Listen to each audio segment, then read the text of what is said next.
Capítulo 1280. Em uma locomotiva a vapor rumo à cidade constante, em Midshire. Klein, que estava vestido como um mágico errante, olhou para o jovem e seus pais do outro lado da mesa estreita com itens colocados sobre ela. Eu tenho 2 tipos de truques de mágica. O primeiro é permitir que seus desejos se tornem realidade. O segundo é usar um espelho para responder a sua pergunta. Claro, o primeiro tipo de magia exige pagamento, e o segundo exige que você responda às perguntas feitas pelo espelho. Que tipo de mágica você quer assistir? O jovem tinha cabelos pretos e olhos castanhos. Ele parecia ter recebido uma boa educação. Ele olhou para seus pais sentados ao lado dele e disse com um sorriso: meu desejo é muito difícil, então não vou incomodá-los. Em comparação, estou mais curioso sobre o espelho que pode responder a perguntas. Klein suspirou enquanto balançava a cabeça. Com um movimento da mão esquerda, ele revelou um espelho prateado com uma gema preta em ambos os lados. Parece ser uma antiguidade, o jovem à sua frente comentou com grande interesse antes de dizer: minha pergunta é: qual é o propósito da minha visita à cidade constante?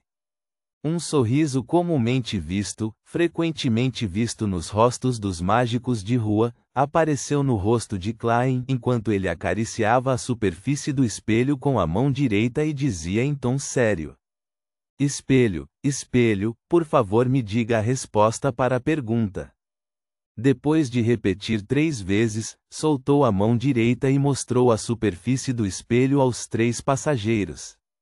Havia algumas palavras prateadas nele. Para se casar. Incrível! O jovem e seus pais se entreolharam, incrédulos.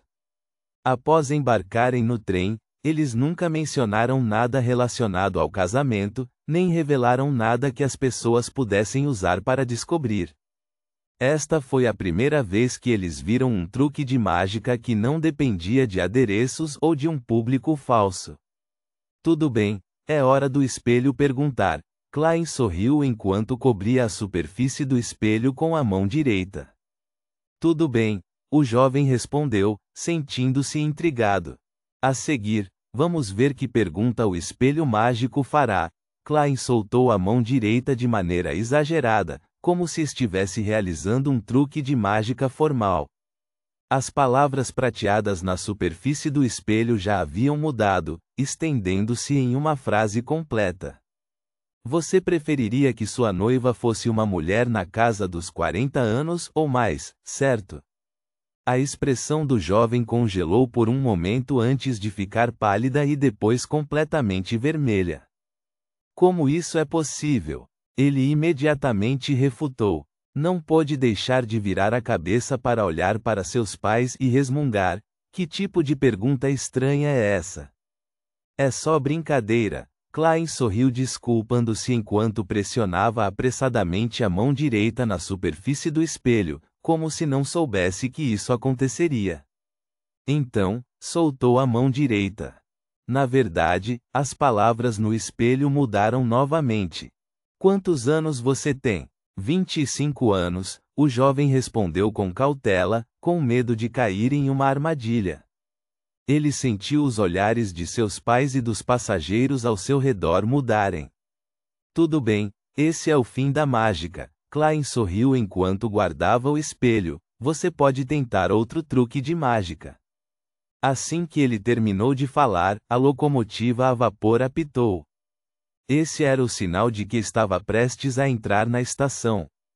Desculpe, é minha hora. Klein pegou seu relógio de bolso dourado e verificou a hora. Ele carregou sua bagagem e saiu da locomotiva a vapor junto com um grupo de passageiros. Chegou à plataforma da estação que ainda não estava iluminada com lampiões a gás. Esta era a cidade de Beltane, em Midshire, uma cidade que prosperou e declinou devido às minas de carvão. Para Klein, o maior significado deste lugar era ter sido um ponto estratégico na Guerra Mundial anterior. Fezak seguiu 3 rotas em sua invasão.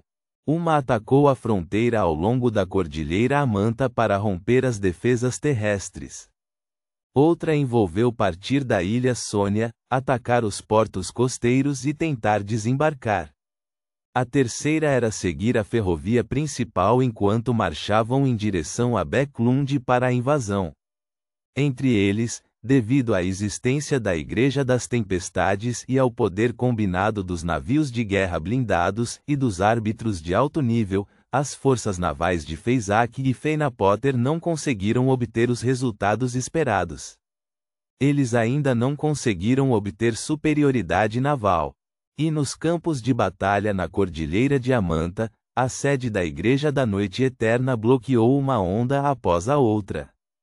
Não caiu durante a guerra, evitando assim que o Condado de Winter e o Condado de Chester Leste passassem pelo cadinho ardente da guerra.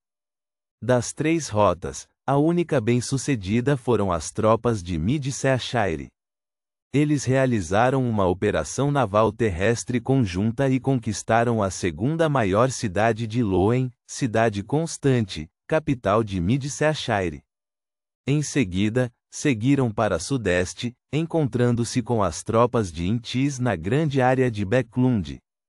Cláin atuou como um mágico errante. Por um lado, teve que acumular desejos, realizar milagres, digerir a poção e aumentar sua força. Por outro lado, planejava desvendar o caminho da guerra, usando seus olhos, ouvidos e alma para realmente ver os danos causados pela guerra. Depois de conhecer os segredos do cosmos e do subsolo, ele pôde entender o plano da deusa da noite eterna e aceitá-lo até certo ponto. No entanto, isso não significava que ele fosse indiferente aos sacrifícios. Ao mesmo tempo, confirmou uma coisa: mesmo que não impedisse George III de se tornar o Imperador das Trevas, a Guerra Mundial ainda teria estourado. No entanto, Loen teria a vantagem. A deusa da noite eterna e seus aliados enfrentariam o deus do combate de frente, forçando-o a buscar a ajuda da Mãe Terra. Quando isso acontecesse, o número de batalhas entre os deuses, a intensidade e a escala superariam em muito o que havia acontecido. Devido a esse motivo, Cláin seguiu o caminho de invasão de Feyzak e seguiu em frente. Ao sair da estação, que ainda apresentava vestígios de pólvora, carregou a mala surrada com um conjunto de roupas e dirigiu-se à área onde ficavam os hotéis. À noite, ele passeava pelas ruas e becos da cidade e fazia magia dos desejos para todos. Depois de dar alguns passos à frente, a percepção espiritual de Cláin se agitou quando ele olhou para o fim da rua. Havia uma mulher de cabelos pretos, vestindo um roupão simples de linho e um cinto de casca de árvore, sem meias ou sapatos. Ariana, a líder dos ascetas da Igreja da Noite Eterna, o anjo fundamentado, Ariana. Por que ela estaria aqui em Beltane? Ela não deveria ter retornado ao claustro da meia-noite na Catedral da Serenidade? Ou ser enviada para a capital de Feyzak, St. Milon, para presidir a entrega da propriedade do Deus do Combate? Não seria uma questão simples se um anjo fundamentado aparecesse de repente em uma cidade tão pequena. Cláin ficou intrigado ao franzir levemente a testa. Ele hesitou por um momento antes de decidir perguntar. Não porque fosse intrometido. Se alguma coisa acontecesse enquanto eles estivessem na mesma cidade, ninguém poderia escapar. Porém, neste momento, Ariana já havia desaparecido da multidão. Como serva da ocultação, Cláin não conseguiria localizá-la, mesmo que quisesse. Da mesma forma, quando se tratava da questão da ocultação, a Rhodes estava desamparado. Cláin respirou fundo lentamente e se virou para entrar no hotel, pensativo.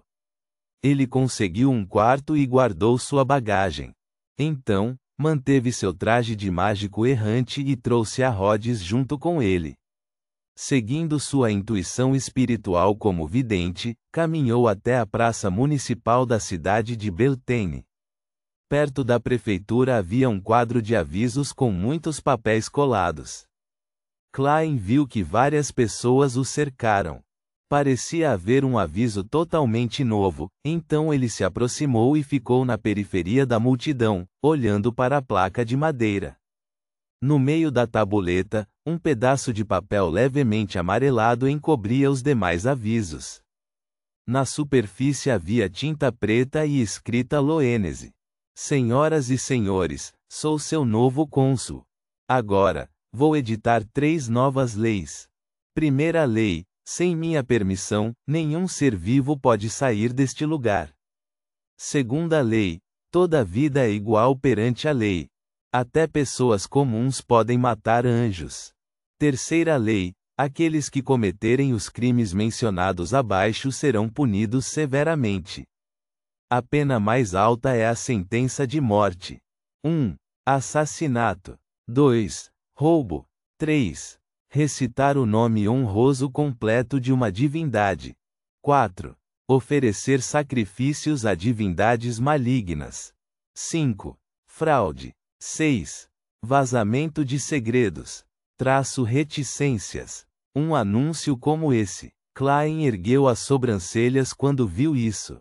Sem usar sua intuição espiritual, percebeu que havia algo errado com o conteúdo. Ele instintivamente tentou fazer seu corpo espiritual retornar ao castelo de Sefira. Mas uma força invisível bloqueou a sua partida, impossibilitando-lhe o contato com a névoa branco-acinzentada. Isso. Klein estreitou os olhos enquanto dava alguns passos para trás para se distanciar da multidão. Do seu ponto de vista, uma anormalidade deste nível atingiu um nível quase divino. Ele já havia passado por situações em que não conseguia retornar ao castelo de Sefira, mas o motivo era que não teve tempo de dar 4 passos no sentido anti-horário, recitar os encantamentos, ou ele foi obstruído e interferido por ele mesmo. Houve apenas um caso em que não conseguiu deixar o mundo real devido a forças externas. Foi um selo poderoso criado pessoalmente pela deusa da noite eterna na cidade da névoa. Além desse caso, mesmo o blasfemador Amon não poderia fazer tal coisa. É claro que, naquela época, o principal objetivo de Amon era forçar Klein a usar o castelo de Sefira antes que ele aproveitasse a oportunidade para usar uma brecha para substituí-lo como o grande governante acima do mundo espiritual. Caso contrário, este anjo do tempo poderia ter usado sua habilidade para roubar os pensamentos de Klein e impedi-lo de retornar. Quem é esse novo cônsul da cidade de Beltane? Foi por esta razão que a Madame Ariana veio aqui? Enquanto seus pensamentos corriam, Klein fez o espelho mágico deslizar da manga larga para a mão esquerda. O que aconteceu? Klein perguntou suavemente. A luz aquosa na superfície do espelho prateado tremeu violentamente quando palavras prateadas ligeiramente pálidas apareceram. Algumas regras aqui foram substituídas. Quanto a quem fez isso, não há como saber. Grande mestre, você pode tentar encontrar a serva da ocultação, Ariana, para aprender a verdade com ela. Você está satisfeito com minha resposta? As regras foram substituídas. Advogado? Árbitro? Ou um bag? Klein pensou enquanto olhava em volta. Ele percebeu que os cidadãos na praça estavam intrigados, perplexos sobre por que o novo aviso mencionaria anjos. Por que eles tiveram que pedir permissão para sair? A guerra já havia terminado. Ponto.